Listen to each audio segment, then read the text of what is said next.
Tim's News Explosion. Tim's News Explosion. Tim's News Explosion. Tim's News Explosion. Tim's News Explosion. Tim's News Explosion. Tim's News Explosion.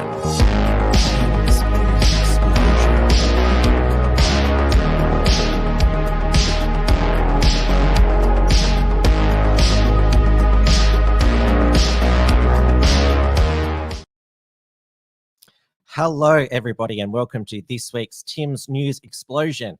It is Monday, the 18th of October, 2021. We are live, as always, on the Wilmsfront YouTube and D-Live channels, as well as on the Interactive Entropy software, where you can ask a question or, better yet, send through a super chat. It is just after 8:35 p.m. here in Melbourne, Victoria, where on Friday, stay-at-home orders will finally be over. So this will end Melbourne's sixth lockdown, which was supposed to go for 7 days, but it'll end after 77 days. So when Dan said this was going to be a 7-day lockdown, he clearly misspoke and meant to say 77 days. By Friday, Melbourne will have the title of the world's most lockdown city with 263 days in total. The most welcome change coming on Friday is that a man's home will once again be his castle, with 10 visitors permitted in private homes per day, vaccinated or not. This was, in my opinion, the most egregious overreach of governments during this pandemic lockdown times, that they could limit who could come into your private homes and could go around and knock on your door to see if you had any unauthorized visitors there.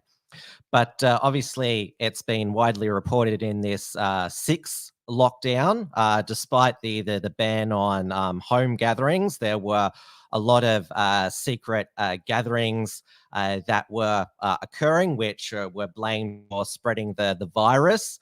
But Friday, there will no longer be that VicPol SWAT team ready to go, busting people having friends over for dinner. It is only a recommendation that Victorians only invite the vaccinated into their homes. So that also means there'll be no VicPol SWAT teams to check if you're hiding unvaccinated guests under the floorboards or hiding them up in the attic. But of course, it wouldn't be the end of the Melbourne lockdown, with some ridiculous and illogical restrictions remaining in place. So retail is reopening, but only outdoors, which basically means that, well, Kmart can open, but you can only buy stuff outdoors, even though the supermarkets, well, they've been open indoors and markets outdoors this entire time. So you can go to a Woolworths or Coles or Reject shop in those inside, but Kmart and Bunnings, apparently it's too dangerous to shop there inside, but it's okay in the supermarkets. It makes sense. And yeah, there are still severe restrictions on hospitality, with only 20 permitted to dine indoors and 50 outdoors. Gyms remain closed for your health, of course, as do indoor cinemas, which is where most people watch their movies. And well, for the time being, until Victoria reaches 80% double vaccinated, the indoor and outdoor mask mandate remains, which, so when you have your friends over, like, obviously you're not going to be wearing a mask when you're in your own home in their company, but apparently when your friends go to leave and walk across the road to their car, they'll have to put their mask back on in the open air when crossing the street to go to their car, because you know the virus could jump out of the bushes there. I saw a cyclist today cycling with a mask on, which of course, if you're doing strenuous exercise, you don't need to wear a mask. Now, obviously, the outdoor mask mandate is during this sixth lockdown is another rule that a lot of people were ignoring, and Victoria Police were not enforcing, except if you were in the vicinity of an planned anti-lockdown protest, which is what happened to Zach Galloway in Brunswick when he encountered Victoria Police Saturday afternoon. Us, myself included, I work out. Do you just mind if I check if there's actually anything in that? Oh, yeah, there's coffee in there. Enjoy your coffee. Thank you. See ya. Have a Jesus loves you all. God bless. I'll be praying for you all. Yes, so Victoria Police swarmed Brunswick around Princess Park, where anti-lockdown protesters said that they were going to gather. They were checking people's IDs in the area to see if they were around their 15K, which is the current radius. By the way, the curfew is still in place until 11:59 p.m. on Thursday. So this is going to how ridiculous it's going to be. So 9 p.m. on Thursday to 11:59 p.m. on Thursday, be legal to go out because of the curfew. But when the clock ticks over to 11:59 p.m. Thursday and then midnight on Friday, the curfew just evaporates and it's safe to go outside at 4 in the morning on Friday morning, if you so wish there.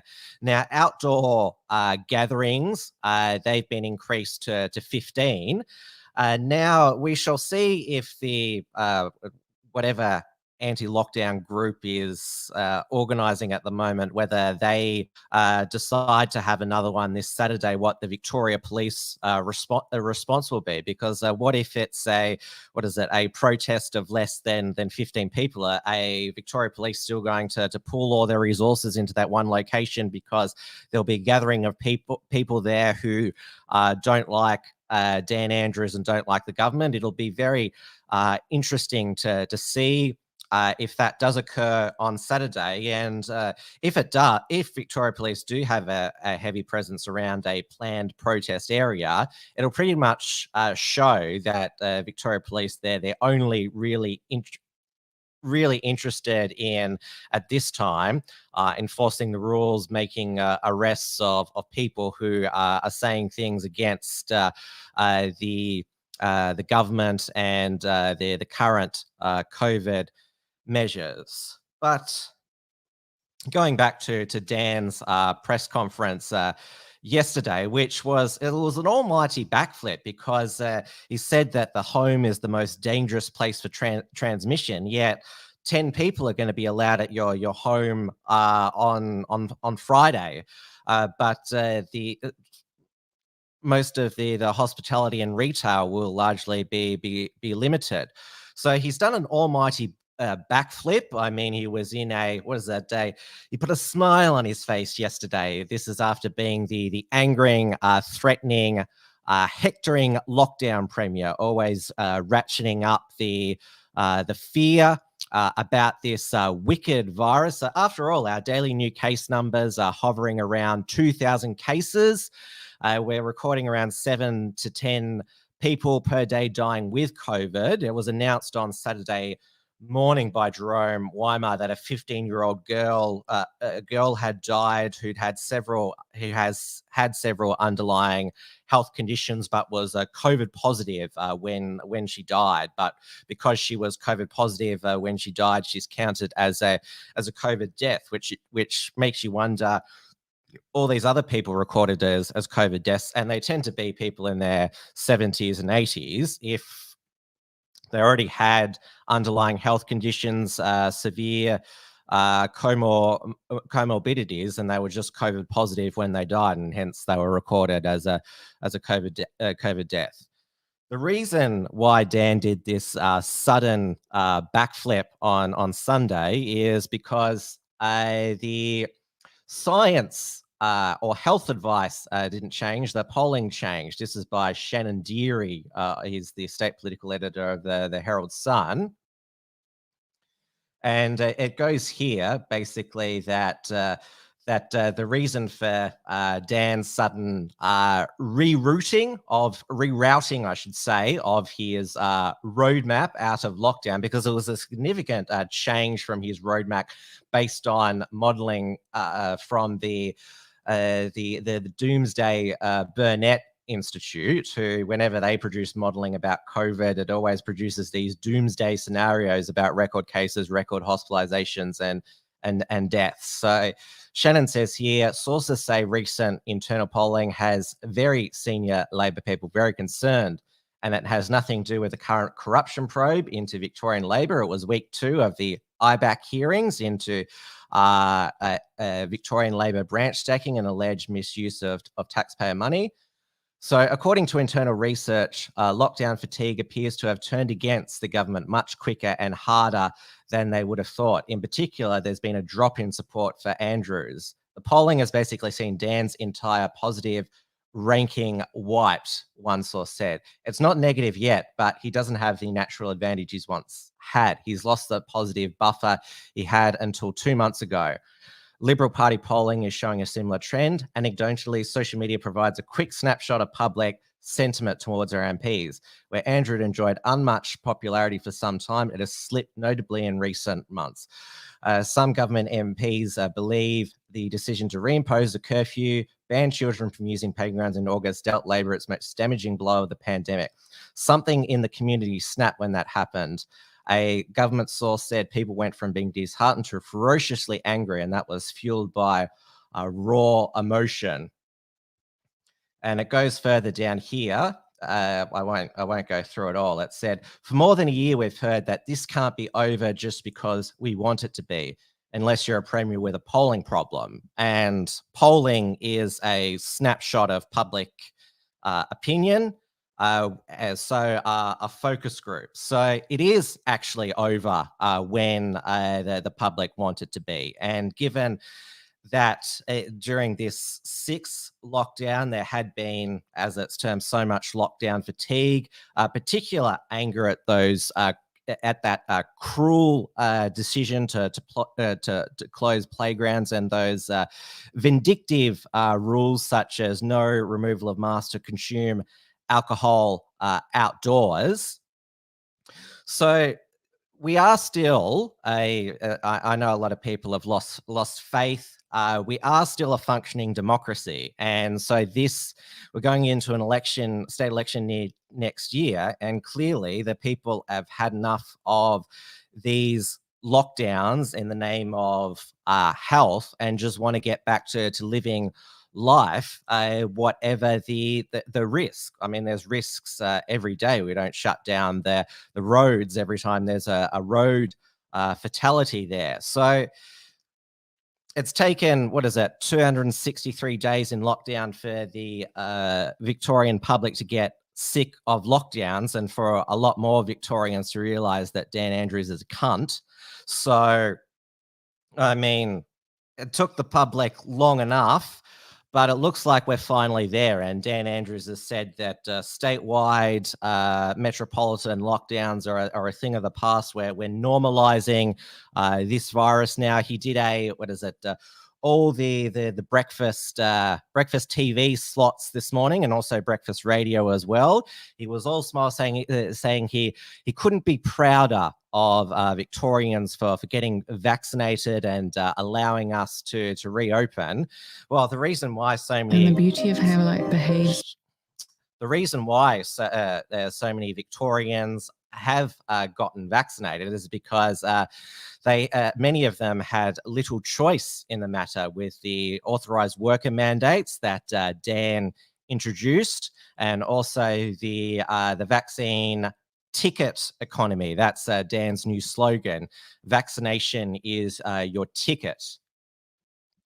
So obviously that would pump up the vaccination numbers a bit more, but of course there's a lot of people standing their ground and do not wish to take the vaccine and will not be coerced into it, including many Victorian police officers. So 34 police officers in Victoria and 9 PSOs have not gotten the jab. And so they have been stood down and been referred to Professional Standards Command for failing to abide by an instruction of the Chief Commissioner, and subsequent action which could result in members being terminated. So there you go there. Now, we've also seen the Victorian Parliament pass a motion to ban unvaccinated MPs from sitting in Parliament House. Well, banning MPs who don't choose to disclose their vaccination status. And so we've had 4 members of Parliament suspended over not declaring their vaccine status. This includes the Liberal Democrats MPs David Limbrick and Tim Quilty, Independent Catherine Cumming, and also Liberal MP Neil Angus. Now, obviously, it was Dan's Labor government which proposed this motion, but it was supported by the Liberal opposition. So they supported excluding one of their own MPs from Parliament because they haven't taken this medical procedure. And this is really concerning because these are 4 people who were democratically elected through our electoral process to Parliament, yet the Parliament has decided that they can't exercise a vote because they haven't had a particular medical procedure. So this is quite outrageous. Now, obviously, it's a bit peculiar, some people might think, in David Limbrick and Tim Quilty's case, given that they have been vaccinated, but they don't believe that they should have to produce their vaccine papers to be able to do their job in Parliament. We also, Dan was asked yesterday about, given that the Victorian government, in partnership with the Commonwealth government, is building the National Centre for Resilience COVID quarantine camp in Mickleham. Dan said that there'll still be a use for the quarantine camp. It'll be for the unvaccinated or when the next variant pops up. He said it could house people when there's a massive bushfire event. So he said it's a very good investment. Now, we've heard about lots of these doomsday health officials talk about, it could all change if there's another variant because what is it? The Delta variant was a game changer, though the vaccine still worked against that variant as they did against the British variant Alpha variant there. There's always this hypothesis about this new super variant that'll evade vaccines and be super contagious, super deadly, and it's like, yeah, and this is what a lot of these press conferences are. What if they ask someone like Dan Andrews, what if this happens? What if? Now, another reason why Dan did his sudden backflip or U-turn is because, well, he was partly shamed into it by the new South Wales Premier, Dom Perrottet, who is doing his most, in my opinion, to fast track the New South Wales reopening and return the state back to 2019 normal. I mean, by December 1, the unvaccinated are going to be allowed to participate in society again. Hopefully by that time, QR codes are gone because, well, if enough people are vaccinated and also now there's all these new drugs and to better treat COVID as well. Why do we need to have this contact tracing surveillance apparatus? On Friday, Dominic Perrottet, he announced also that on November 1 that New South Wales would be accepting quarantine-free international travellers who are double vaccinated, though Scott Morrison later that afternoon, the first time he's stood up and slapped down a premier for going it alone on a pandemic issue, but he slapped down Dominic Perrottet because he was wanting to open things up too much. And so he said that, oh, hang on, international travel will only be permitted for Australian residents, citizens, and their immediate families. He said Australians first at the front of the queue, which, given that Dominic Perrottet has basically shamed Dan Andrews into fast tracking his roadmap, and also got Scott Morrison to commit to a date where at least the international travel ban for Australians will be lifted. And this is why Dominic Perrottet is now being referred to as the Premier of Australia. It says here, this ABC News analysis, federal opposition likes to deride Scott Morrison as the Prime Minister for New South Wales.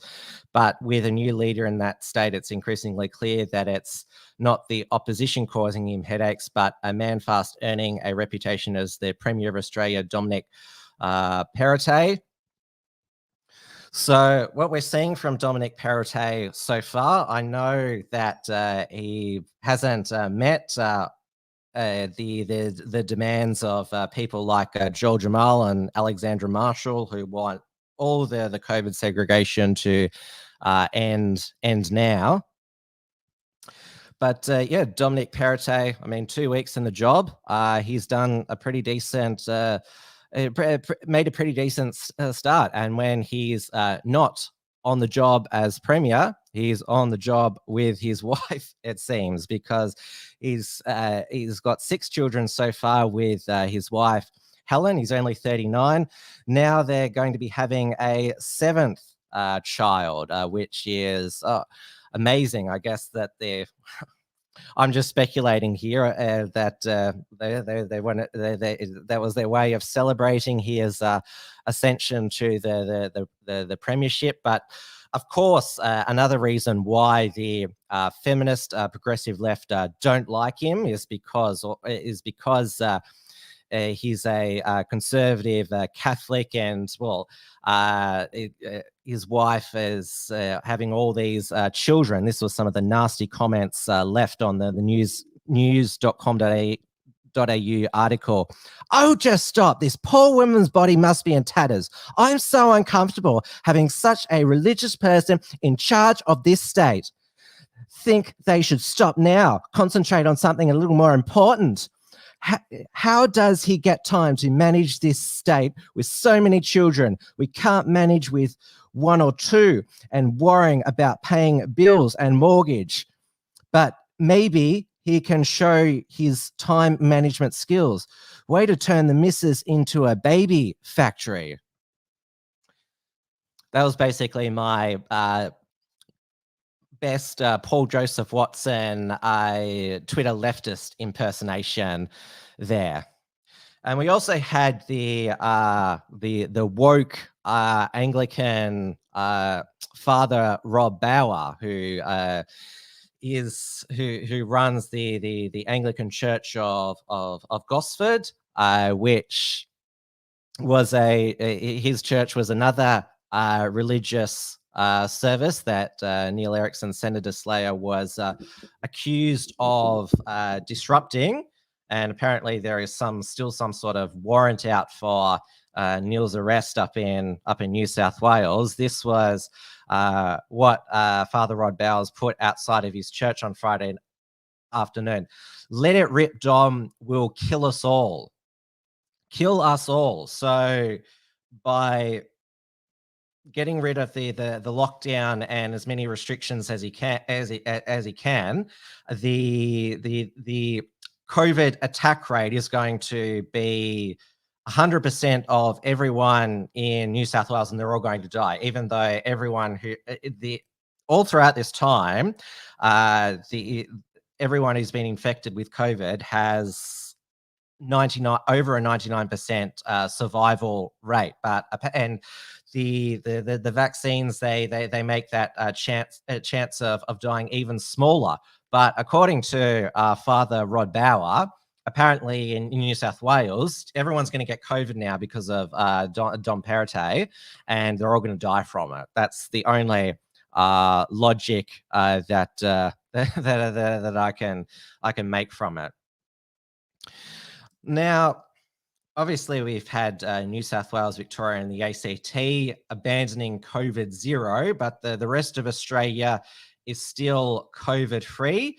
South Australia, their Premier Stephen Marshall, he is going to be opening up his state by Christmas only to the fully vaccinated. Tasmania has come out of that, southern Tasmania, that 3-day snap lockdown because some COVID positive guy who ended up not infecting anyone who escaped hotel quarantine. So they had a 3-day snap lockdown. There's 0 cases from that. So the lockdown is lifted tonight. Obviously, Western Australia, Mark McGowan has said that he's not going to open the border until next year. Apparently, the hard border has an 82% support rate over there, though. Anastasia Palaszczuk up in Queensland, she's slowly, well, when I say slowly, I mean she's trying to slowly sell to her people that the Delta virus is coming, and we've done all we can to protect you. You need now to protect yourself by getting vaccinated. And I did promise some music tonight on this program, so let me present to you the Anastasia Palaszczuk Get Vaccinated remix. Round up your mates and vaccinate. I think that's a good start for a song. Round up your mates and vaccinate. Hi, it's Anastasia. Round up your mates and vaccinate. Round up your mates and vaccinate. Vegas race. Great name. I love it. Round up your mates and vaccinate. Vegas race. Great name. I love it. Wow. Catchy, eh? Now, I know that Anastasia Palaszczuk, this is one way that she's tried to sell the vaccine with these hip cool gimmicks. I mean, they've had the Super Pfizer weekends, yet their vax rate is one of the slowest in Australia. And this weekend they had the Bunnings snag and vax at Bunnings all around Brisbane. There, that was the kick for the weekend there. But today, Anastasia Palaszczuk, she finally released some sort of roadmap to well, it's called Queensland's COVID-19 Vaccine Plan to Reunite Families. So when 70% of the eligible Queensland population is fully vaccinated, so 16 or over, those who've been fully vaccinated will be allowed to come into Queensland with a negative test, but will have to quarantine for 14 days. When it comes to 80%, those who are double vaccinated will not have to quarantine, but still get a negative negative test.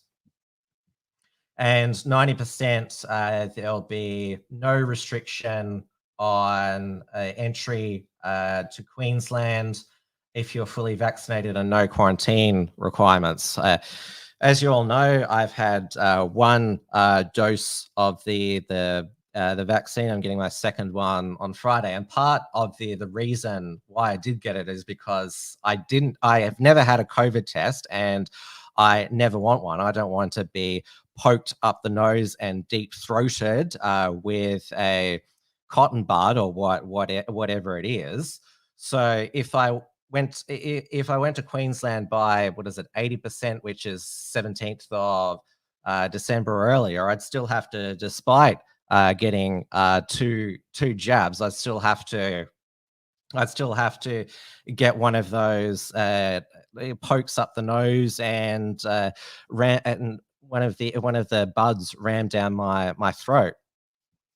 And this is one of the things that Australia also needs to move away from, is mass testing. And as we're seeing with New South Wales reopening, their testing rates are going down, as is their positive cases per day. It was only around 200 or so, and the reason why I think their testing rates are going low is because now that the state has reopened largely, people are busy with places to go and people to see.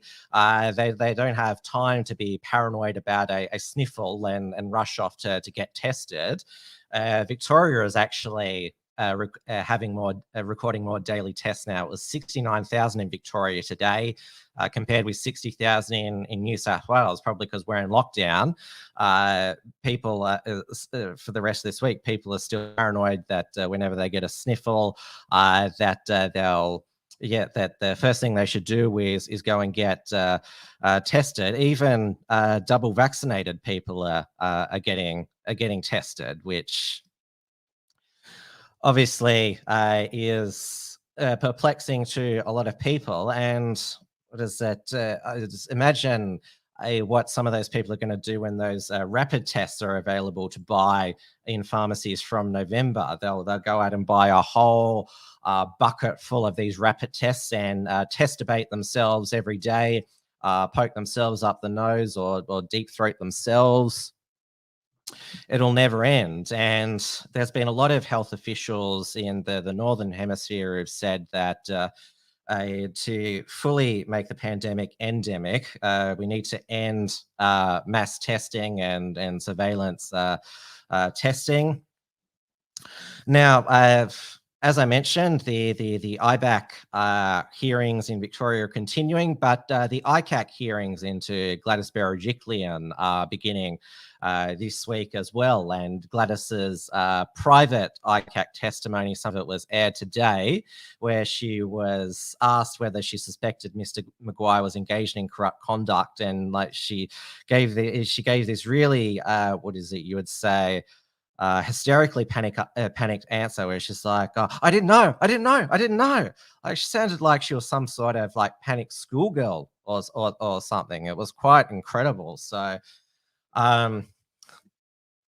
there's two different corruption here now to watch during the day. Obviously, from Friday in Victoria, you can now sit down with 10 mates at home to watch the IBAC and ICAC hearings, because they go for, I think, three more weeks after this week. So what is that? Now you can have a literal watch party for these anti-corruption hearings.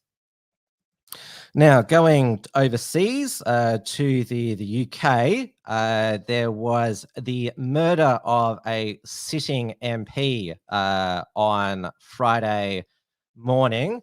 So David Amess, a conservative, proper conservative Tory MP, he was pro-Brexit, social conservative.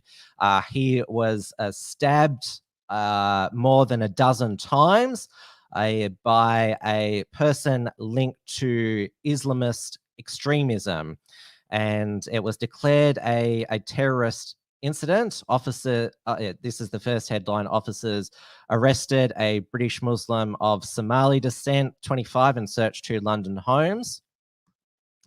And this is a photo of him, and this is both these headlines are from the Daily Mail. A terror suspect who killed Sir David Amess after choosing him at random and wanted to be a doctor, but became radicalized after falling out with his parents and watching videos of Islamist hate preacher Ajam Chowdhury. Again, that's the sort of narrative. He was a good boy who didn't do nothing until he fell out with his parents and went into the Islamist rabbit hole online there. Now, the narrative that the UK media are putting out is that this stabbing was was fostered by online hate against MPs. And the Deputy Prime Minister, Dominic Raab, has said it's out of control. And so now MPs, they're having police guarding them when they go to, it's really weird what they call them, constituent surgeries. I thought when I first heard the headline that he was stabbed in a surgery, but apparently, like when a politician does this sort of meet and greet where people can come off the street to talk to them about their concerns, it's called a constituent surgery. So an extremely, it's an extremely weird term, but yeah, a shocking murder, though. He was 69 years old. He'd been in Parliament since 1983 under the Thatcher government. So it's terrible, terrible murder. Really, really sad. Now, later in, or in a couple of weeks' time, also happening in the UK is the Glasgow Climate Summit. What's it called again? I can't remember. UN Climate Change Summit, something that's got all these different acronyms there. Scott Morrison committed on Friday to going and signing Australia up to net zero emissions by 2050. He's trying to, the National Party, the Liberals are trying to drag their coalition partner to an agreement, which was National Party had a meeting yesterday and it was inconclusive. Now, also in the someone who's landed in the UK for the Glasgow Climate Summit is Greta Thunberg. And this is one of her appearances over in the UK. Oh, I haven't got it. I'll bring it up.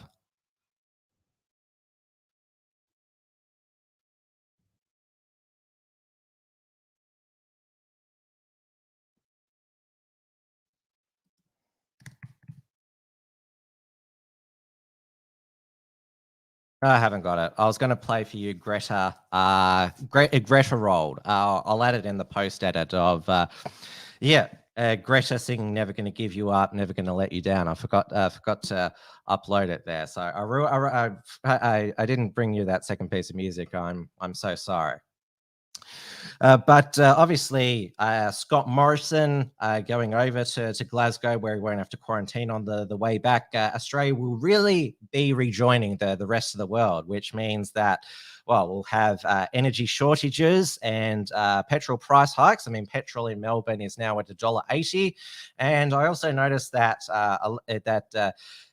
many of the food shelves are starting to empty. There's a bread shortage here in Melbourne, and this is happening all around the world, despite them not being in lockdown anymore. These supply chain bottleneck shortages because, preventing people from working for so long, it is all catching up with us. I mean, it's coming home to roost now. Who knew that preventing people from working for so much of the past 18 months would result in all of these shortages of food and delays in consumer goods there. That's all for Tim's News Explosion tonight. Thank you everyone so much for watching again. And there may be a Wilms front on this Thursday evening where probably we'll just count down the end of the Melbourne house arrest. There'll definitely be Trad Tasman Talk with Dewey on Friday evening, 6 p.m. Melbourne time. If I've survived my second dose on Friday, then I will be with Dewey for Trad Tasman Talk, 6 p.m. Melbourne time on the Unshackled YouTube channel. Auckland is in an indefinite lockdown. It was extended for another 2 weeks today. The civil disobedience unrest is growing in Auckland with Jacinta not knowing what she's doing there. So we'll catch up on that. Thank you, everyone. Good night. Keep checking out the Unshackled.net on a regular basis. And also, new reports from Tiger Mountain with Richard and Wollstonecroft as well. Good night, everybody. Tim's News Explosion. Tim's News Explosion. Tim's News Explosion. Tim's News Explosion. Tim's News Explosion. Tim's News Explosion. Tim's News Explosion. Tim's News Explosion.